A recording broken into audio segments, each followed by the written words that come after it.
Good morning, everybody. It's Kristina Dennis, the Transformational Self-Empowerment Master. Let me get my bra strap covered. I wanted to give a little transformational tip today and just share a little bit about my journey and what's going to happen. Yesterday, I talked a lot about standards, raising your standards. I gave you the example of when I quit smoking and how I changed exactly who I thought I was, and therefore my entire universe and being, because I decided I was going to be a non-smoker, went all in that force, went all behind that belief system that that one of the most powerful things that we do as humans is we become who we think we are. And so that's why I talk a lot about figuring out who you are, where you are, and discussing belief systems that you have and maybe core values. Because the idea of a goal setting can be it can be easily forgotten. But if you have shoulds, they also can be damaging to you. But hi, Sue. If you have musts, those end up becoming non-negotiables. Let me give you an example of a must, and it's a bit traumatic, but many of us can use this to kind of look at the things that we've been able to do. I talk a lot about the beginning of my son's diagnosis of autism and living with autism. I don't discuss a lot about it, but I'm going to share with you some of the really hard things that happen, because if you have somebody in the autism world next to you or in your life, make sure that you show up. I got a couple people on that have shown up for me, and I love you both dearly. What has happened? What did happen was Billy stopped sleeping around the age of 2. So he slept for maybe approximately 7 months through the night. He wasn't a great sleeper to begin with. He was born 3 weeks early, although he was 8 pounds, so you wouldn't have known that. And he stopped sleeping, and that's so common in autism. And he did not start sleeping through the night until he was 11 years old. He did have several nights a week that he would sleep through, but I don't know, between 5 and 11. But most of the time, if I got 4 hours in a row, I was doing okay. And so up until that point, I would have thought that I always needed 9 hours of sleep. And that's obviously a great goal. I mean, 8 hours, 7 hours is a great goal. And maybe I should have slept a little less to get some things done, but I tended to, lean toward anxiety and depression. And so if I was going through something where I had the ability to sleep, I slept in on my days off, I slept naps, I did that. When Billy got to the point where I had to stay up all night, it was a must. I didn't have a choice.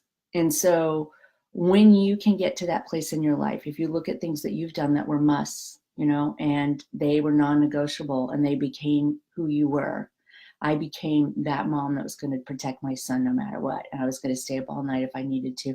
And I was still going to show up at work because I must do it. I knew I had to do it. And therefore, I became the person who could do it. And that's what I want to talk about whenever I'm discussing, a must and looking at things in your life that need to become non-negotiable. For me, another must is not drinking alcohol. I am an abstinent person. I am a sober person. I could not see myself as that when I started the entire journey of recovery 22 years ago. I was a food and beverage person. So as a food and beverage person, hi Laura, as a food and beverage person, we drank. That's what you do. And so how was I going to mirror my work life with who I was becoming personally? Well, you know what? I had to do it. So it was a must. And I want you to think about your standards as musts. And I want you to raise your standards. And that is what most of my work has done. We work on trauma when trauma needs to be addressed. When it's damaging our life, it needs to be addressed. When it's holding us back from things that could make us a better person and have a more fulfilled life, we must deal with trauma. I will always talk about the things that you have to let go of. Stop your sinking boat. But raising your standards is something you can start with every day. You can start right now. And how do you raise your standards? Well, you have rituals. You have things that you do. And I find that once I get started on something, whether it's walking right now, I've got a good 7 weeks underneath my belt, did 4 miles today. 3 of them I ran, which seems impossible. I'm telling you, 2 months ago, I would have told you I'll never run again. But It became a must for me because I enjoyed letting go of that stress and I enjoy feeling strong. And so every day I get up and do something. And even if I only have 20 minutes, I do that 20 minutes. It's a must. It's a standard that I am incorporating in my life. I want you to think about some areas in your life that you want to change, that you want transformation, that, you know, you need to look at raising your standards.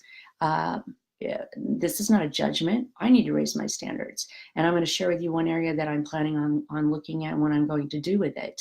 So we all need to raise our standards in one area of our life. Is it your personal relationships? Is it how you're treating your body? Because your standards are what your body looks like. Is it how you're treating your mind? Are you learning something every day? How are your finances? All these standards are important. And my biggest standard right now that I want to look at is my finances and what I thought I needed to do in order to make sure that my son had a legacy when I left this earth. And so I have been listening to information. Like I said, we have the internet. Really, we have no excuses. I look at and listen to information every day. And I ordered a book about how to start investing in a certain index. So that even though I am older, and if you're at this stage, you're 49, I'm 49, and I feel like, oh, I missed the boat when it comes to owning businesses in America and having, you know, a certain future. It doesn't really matter. I don't know what will happen, but I can do the daily discipline. I don't have to wait for some big financial fall, you know, cash flow to pop into my life. One of those standards is going to be not debting. Another standard is going to be pursuing how to invest. I ordered a book that's coming today that I think takes about 4 or 5 hours to read. So my goal and my standard is that I'm going to read that this weekend so I can get going and ask questions and find the people that can help me. And that is, you know, a very concrete idea. Now, I also am going to work on how I see myself. And for a long time, my story was I started out at 16, 17 with nothing. You know, my grandmother had decided that she didn't want me longer in her house, so I had to start supporting myself. I started from behind. That's been my story in my head. I've always earned a lot of money, but things are going to show up that take the money because that's the story I have in my head. And I'm changing that. I am deciding at this point, I am resolving to let that go. So that's my deal today. And I hope that you all are able to take some of this information and look at certain areas in your life. And, you know, if you don't tell me you don't want to do it publicly, I completely understand. I know that this is just the beginning, but of transformational self-empowerment and the group.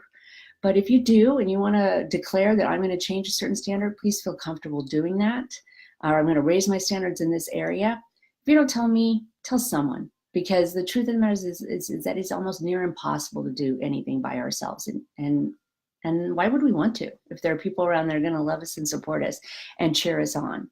So that's my deal today. And I'll come back in and tell you exactly how it went over the weekend. And I hope you guys have a great weekend. I am going to reduce my videos to 5 a week. I don't want to annoy people on the weekends. And from this point forward, I'll check back in with you on Monday. Love you all. Take care.